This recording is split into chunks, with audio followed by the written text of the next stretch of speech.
ഇതാണ് സുമതിവളം. രാത്രിയുടെ അന്ത്യയാമങ്ങളിൽ ഇവിടെ പൈശാചിക ശബ്ദങ്ങൾ ചെവിയിൽ മുഴങ്ങും. ആരെയോ വിളിക്കുന്നത് പോലെ. പണ്ടൊരിക്കൽ ദുരൂഹ സാഹചര്യത്തിൽ ഒരു സ്ത്രീ ഇവിടെ മരിച്ചതായി പറയപ്പെടുന്നു. അവളുടെ മരണം ഇന്നും അതിഭയാനകമായ രഹസ്യമാണ്.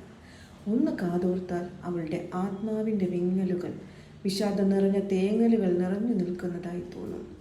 രാത്രിയിൽ അവളുടെ ആത്മാവ് ഈ വളവിൽ ആരെയോ തേടി നടക്കുന്നു. ഇന്നും പേടിപ്പെടുത്തുന്ന ഒരു നിശ്വാസം ഈ പ്രദേശമാകെ ലയിച്ചു കിടക്കുന്നു. അതാണ് സുമതി വളവ് എന്നറിയപ്പെടുന്നത്.